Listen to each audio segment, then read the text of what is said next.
All right, so welcome to the deep dive, everybody.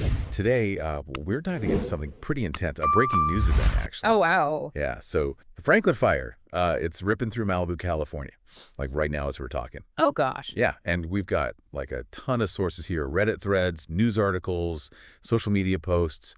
It's crazy how much is out there. Wow. Yeah, that's how it is these days. Yeah, and it really gives you a sense of how quickly this thing is moving and how much of an impact it's having. Yeah, for sure. Started as just a small brush fire, kind of late Monday night, but by Tuesday afternoon, bam, it just exploded. Yeah. Over 2,700 acres. No way. Yeah, and get this, it even jumped the Pacific Coast Highway. Oh, wow. That's, Crazy, right? yeah.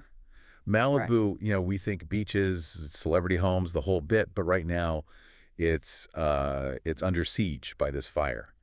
The National Weather Service is even calling it, get this, a particularly dangerous situation. Oh, wow. So to help us try to understand what's going on, how this is even happening, we've got an expert with us. Well, thanks for having me. So maybe you can help us break this down. Yeah, sure. What's really got people talking is how fast this thing is spreading. It's not just the size, it's the speed. Exactly.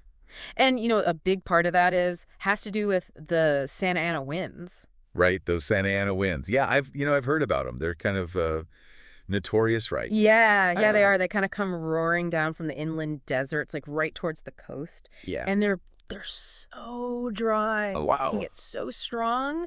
They just create like the perfect conditions for a fire to just take hold and spread, which is exactly what's happening with this Franklin fire. So they're like basically fanning the flames. Yeah, it's almost like, if you took a blowtorch to dry tinder. Whoa! Okay. Yeah. So fighting a fire with that wind, I can't even imagine. That must be incredibly difficult. Yeah. What's it even like for the firefighters out there? Yeah, I mean, you're trying to control a fire, right?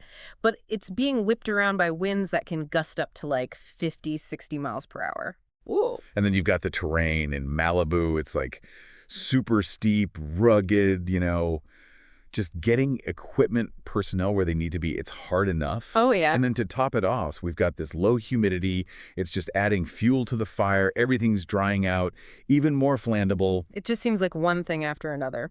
So this fire jumped the Pacific Coast Highway. What's everyone worried about now? What's the main concern? Well, one of the biggest worries is the Malibu Pier, Right. That's a landmark. Yeah. And the flames are getting so close, dangerously close. Oh, gosh. And it's not just about losing this iconic structure. Mm-hmm. The fire's path, it puts so many communities in danger. Homes, businesses. Yeah, and I mean, we're hearing about evacuations, Right. mandatory evacuations. No. People are being forced to just leave their homes with barely any notice. Right. It's a really serious situation. Mhm. Authorities are telling everyone to leave now, get to safety.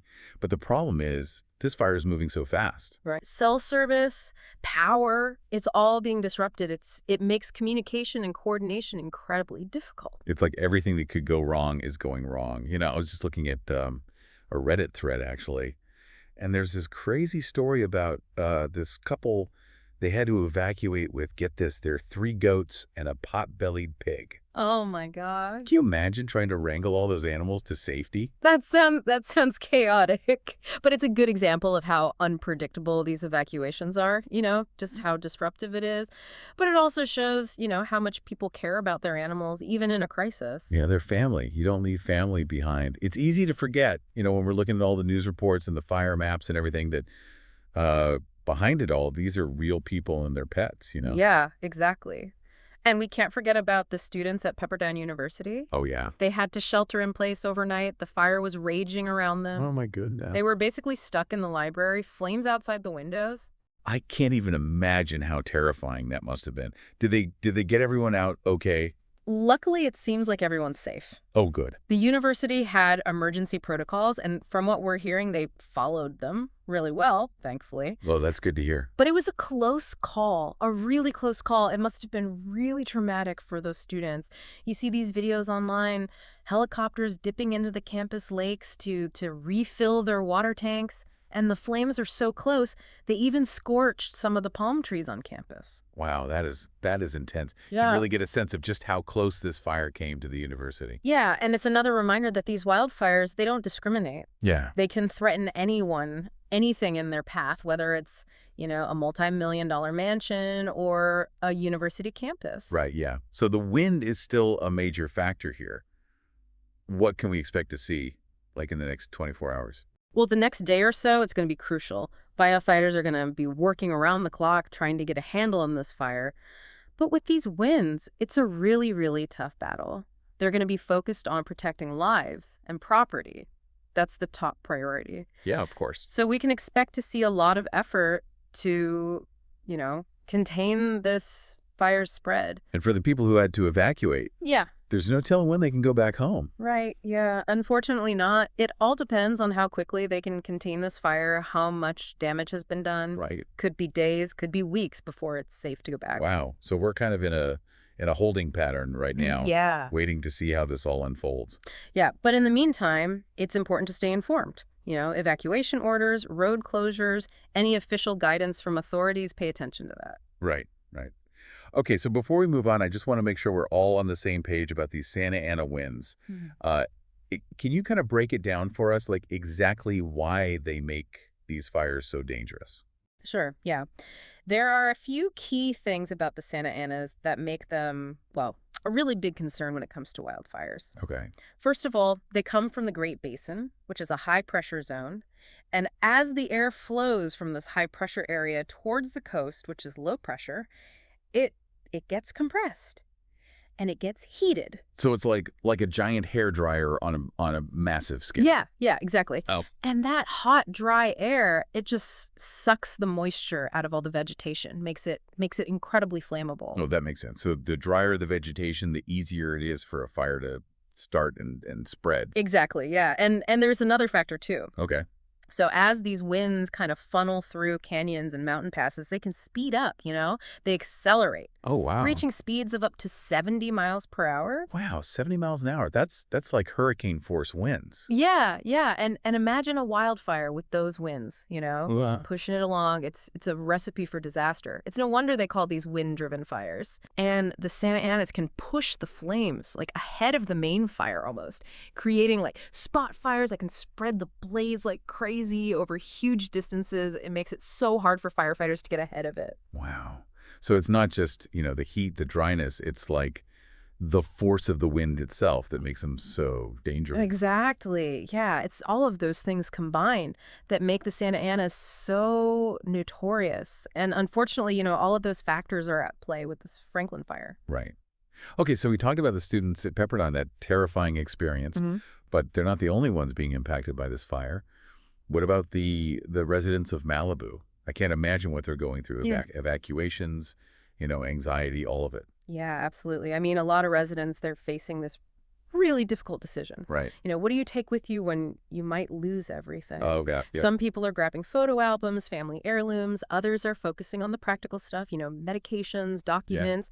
But it's really inspiring to see how people are helping each other out. We've seen some amazing images on social media. Oh, yeah. Yeah, despite all the fear, all the uncertainty, you see this community coming together, and it's remarkable. Neighbors helping neighbors pack up, sharing information about evacuation routes, even offering shelter to those who have nowhere else to go. That's amazing. There are these community shelters being set up, volunteers helping to evacuate animals, people just offering their homes to complete strangers. It's like, even in these terrible situations, you see the best of humanity come out. Exactly. Mhm. And that resilience, it's something you see time and time again in communities that have faced these kinds of disasters. It's a testament to the human spirit, It is. Oh, It really is. Yeah. Yeah, it really is. It's amazing. It's amazing to see how people come together in these, times of crisis. Yeah. It's like this awful shared experience Yeah. brings out the best in us Yeah. somehow. But, while everyone's thinking of the people, and rightly so, we also have to think about the environment, Yeah. the impact this is having on, on the natural world. Absolutely. Yeah. The environmental consequences of wildfires, they're often kind of overlooked, but they can be really devastating and long lasting. We're talking, soil erosion, water contamination, loss of habitat for so many species. Yeah, it's easy to get caught up in the immediate, drama of the fire. Yeah. But the environmental fallout, that's like a whole other layer of this whole story that we need to Yeah. understand.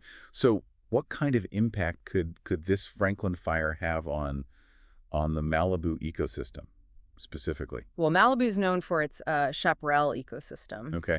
It's a type of shrubland, and it's adapted to dry conditions and actually periodic fires. Oh, okay. But even these plants, they have their limits. Right. When fires burn too hot or too frequently, they can wipe out huge areas of vegetation, and that leaves the soil super vulnerable to erosion. Right, yeah. Yeah. Erosion, that's when the topsoil gets washed away, right? Yeah, by rain or wind. By rain, wind, and it takes ages for that soil to recover. Exactly, yeah.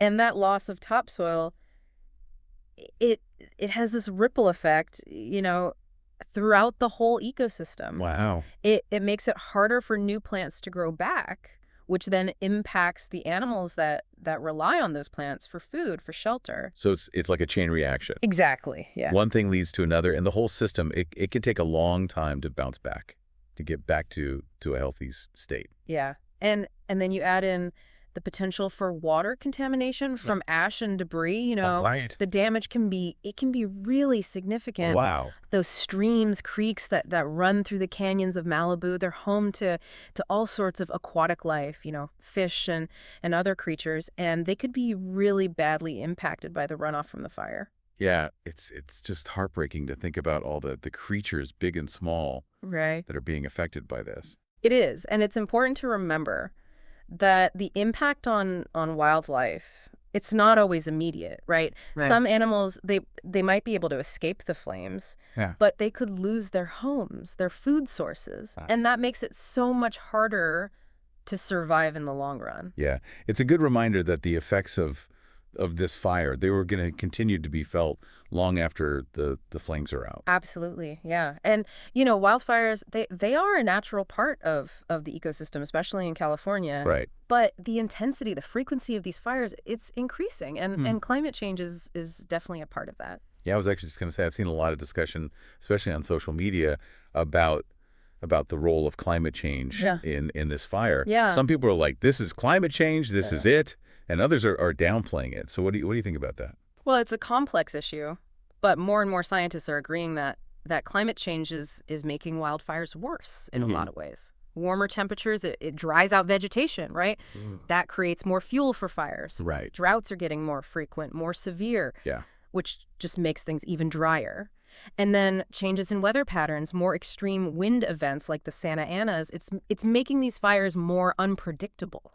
So it's like climate change is literally adding fuel to the fire. Yeah, pretty much. And Yeah. and it's not just California either. We're seeing these more frequent, more intense wildfires all over the world, Australia, the Amazon, even the Arctic. Wow. It's a global problem. Yeah. And the consequences could be devastating. Yeah, and speaking of consequences, I know a lot of people are worried about the damage to homes and property. So what can you tell us about that? What's the extent of the damage so far? Well, it's still a bit early to say for sure, but we know a number of homes have been destroyed and many more are threatened. Right. The Malibu Bluffs Park has been scorched. The Malibu Pier, it's still in danger. Gosh. We'll probably get a clearer picture of the damage, in the next few days once the fire's contained and assessment teams can go in and really see. Yeah. I was reading an article, and they mentioned that a city council member was watching the fire approach his own home, like through security cameras. Oh, wow. Can you imagine? Like seeing your own house in danger like that? That must be terrifying. It highlights the personal impact, the toll these fires take on people. Even if their home survives the trauma, the experience, that can last a long time. And for those who lose their homes, it's devastating. It's not just possessions. It's memories, a sense of place, Yeah, it's easy to get lost in the numbers. Yeah. The acres burned, the homes destroyed, the dollars in damage. But we have to remember, each one of those numbers is a human story. Yeah, you're absolutely right. It's easy to feel detached when you're just hearing about these events, from far away. Yeah. But these are real people suffering, real lives disrupted. Right. And that's why it's so important to focus on that human element, to hear the stories of the people who've been affected and to offer support in any way we can. Yeah, absolutely. And speaking of support, I mean, there's been such an amazing response from people all over. So what are some of the ways people are helping out or coming together to help those who've been impacted by the fire? Well, it's really heartwarming to see. People are donating to relief organizations, volunteering their time at shelters, offering temporary housing to people who've been evacuated, even just sending messages of support on social media. Yeah. Local businesses are stepping up too, offering food, water, all those essential items that people need. I actually saw, I think it was on Instagram, that a local animal shelter, they put out a call for donations Yeah. of pet food and blankets, and they were just overwhelmed with the Oh, response. wow. That's amazing. People really do care. They want to help. They do. And that's the silver lining in all of this. In the face of tragedy, you see this incredible compassion, Right. people coming together, supporting each other. It's a reminder that we're not alone. Yeah, exactly. It's a reminder that even in the darkest of times, there's always that hope, that kindness to be found. Absolutely. And that spirit of compassion and resilience, that's what's going to help Malibu recover, rebuild from this disaster. Okay, so we've talked about the Santa Ana winds, the impact on the environment, the human cost of this fire, but there's another really important piece of this story that we need to talk about, and that's the firefighters, Yeah. the firefighters on the front lines. They are the real heroes in this situation. Yeah, they are. They're putting their lives on the line to protect homes, businesses, lives.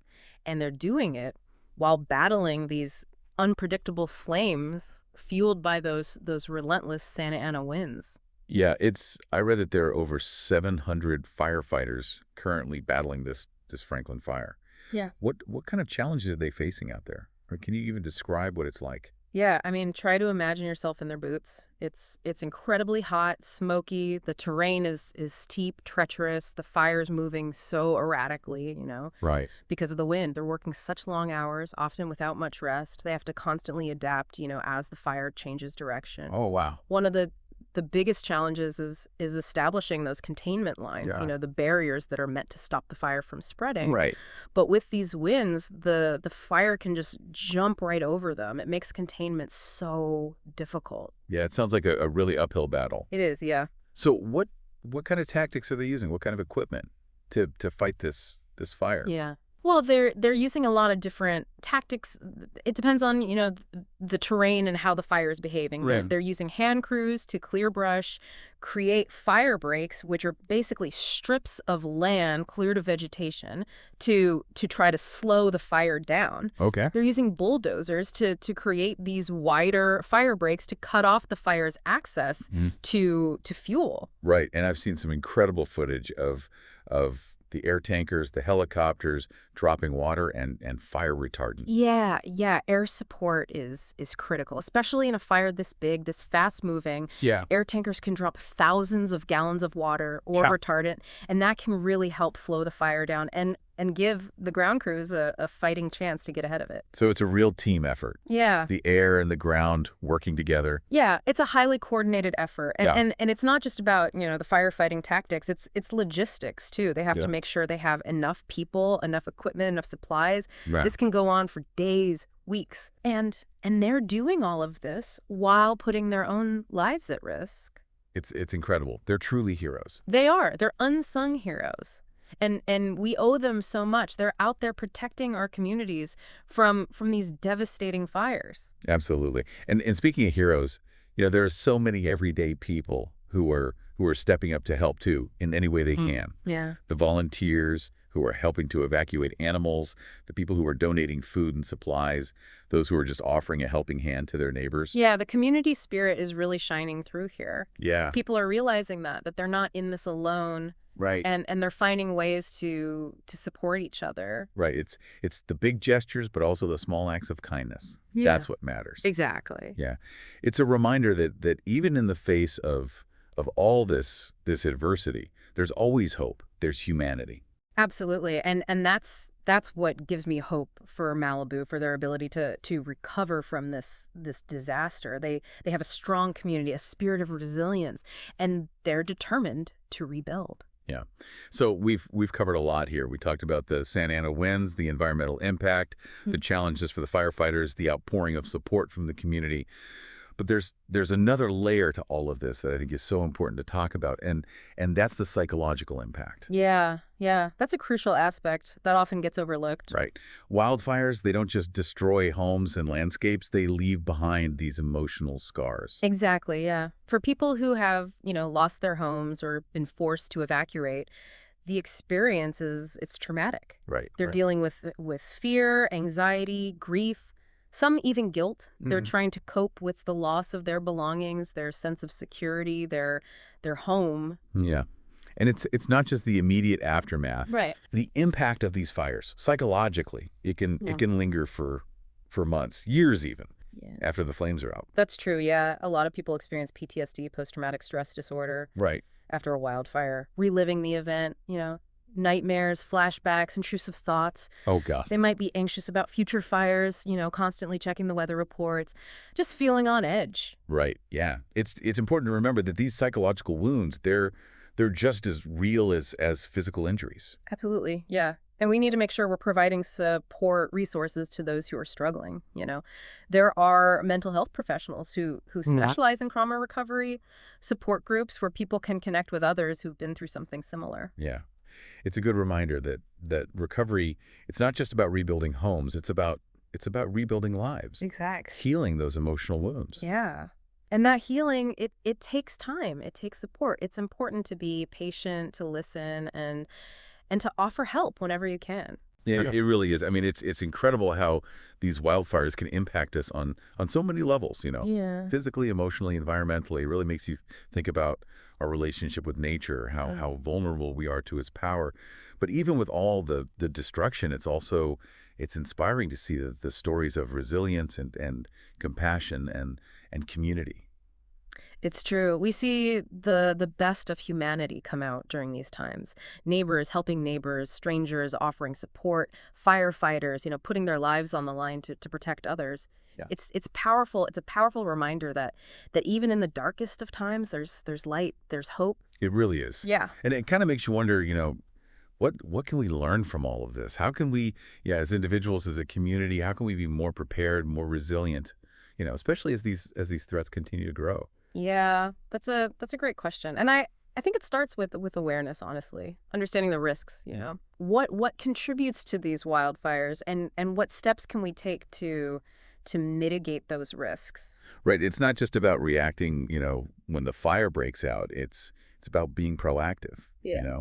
What can we do before a fire even starts Yeah. to reduce our vulnerability? Like, what are some practical things that people can do to prepare their homes, their families? Well, one of the most important things is to create defensible space around your property. Oh, okay. Yeah. Defensible space. I've heard that term before, but I'm not sure everyone knows exactly what it means. Can you break that down for us a little bit? Yeah, for sure. Defensible space is basically a buffer zone around your house. Okay. And it's designed to slow down or even stop the spread of a wildfire. And what that means is clearing brush, getting rid of flammable materials within a certain distance of your house, Okay. trimming trees, making sure your gutters are clear of debris, all that stuff. So it's like removing anything that could easily catch fire and give the flames a path to your home. Exactly. Yeah. Think of it like building a moat around a castle. Okay. Yeah. You want to make it as hard as possible for the fire to reach your walls. Right, right. I like that analogy. That's good. Yeah. So creating that defensible space, that's a big one. What else can people do to get prepared? Having a go bag ready is crucial. Okay, a go bag. Now, what is a go bag for those who haven't heard that term before? Yeah, so a go bag is basically a backpack or duffel bag, something like that, that's packed with all the essential things that you would need if you had to evacuate quickly. Okay. Important documents, medications, a change of clothes, first aid kit, some cash, that kind of stuff. Right, it's like a little mini survival kit. Exactly. Yeah. Yeah, and you want to keep it somewhere that's easy to grab, so you can just grab it and go if Yeah. you need to. Right, right. And of course, staying informed. Absolutely, yeah. Yeah. Pay attention to weather reports, especially during fire season. Okay. Be aware of those red flag warnings. Right. That means, critical fire weather conditions, know where to find information about evacuations, road closures, all that. Right, right. So it sounds like having a plan is really key here. It is, yeah. Talk to your family, you know. Yeah. Talk about what you would do if a wildfire happened. Decide on evacuation routes, where you would meet, make sure everybody knows what to do. Right. Having that plan in place can really, reduce some of the chaos, the stress during an emergency. Exactly, yeah. It gives you some sense of control in a situation that can feel very out of control. Right. Right. So we've talked about preparing our homes, our families. What about, the community as a whole? What can we do collectively to reduce this wildfire risk and make ourselves more resilient? Yeah, that's an important question, and I think it involves both individual actions and community-wide initiatives. Okay. You know, we need to educate people about wildfire preparedness. Right. We need to promote, responsible land management, invest in things like fire-resistant building materials and infrastructure. Yeah. One thing that's really stood out to me through all of this is the role of climate change. It feels like these wildfires, they're becoming more frequent, more intense, and climate change it's got to be a part of that. Yeah, you're right. Climate change is a huge factor in the increasing wildfire risk. We're seeing it all over the world, Hmm. Warmer temperatures, drier conditions, changes in weather patterns, it's all contributing. So it's not just about clearing the brush and having a go bag. It's also about addressing, the root causes of climate change. Yeah, exactly. We need to reduce our carbon emissions, Right. transition to cleaner energy, Yeah. protect our forests, our natural ecosystems. These are long-term solutions, but they're essential if we want to, really mitigate this wildfire risk and create a sustainable future. Absolutely. Well, folks, that brings us to the end of our deep dive into the Franklin Fire. It's been a heavy topic, I know, but I hope you've learned something from it. I hope you have a better understanding now of the science behind these fires, the challenges that we face, and also the stories of resilience and hope that come out of these disasters. Yeah, I agree. We've covered a lot, from those Santa Ana winds to the importance of community preparedness to the psychological impact that these fires have. But, the conversation doesn't have to end here. Right, exactly. We encourage you to keep learning about this, about wildfires, to take steps to prepare yourselves, your families, Mhm. and to really engage in conversations about climate change and its impact on our world. And remember, even in the face of these challenges, these daunting challenges, there's always reason for hope. We've seen the strength of the human spirit in Malibu and the power of these communities coming together. Absolutely. It's a great note to end on. So thanks for joining us on the deep dive. Stay safe out there, everyone. Stay informed. And until next time, keep exploring the world with curiosity and a thirst for knowledge.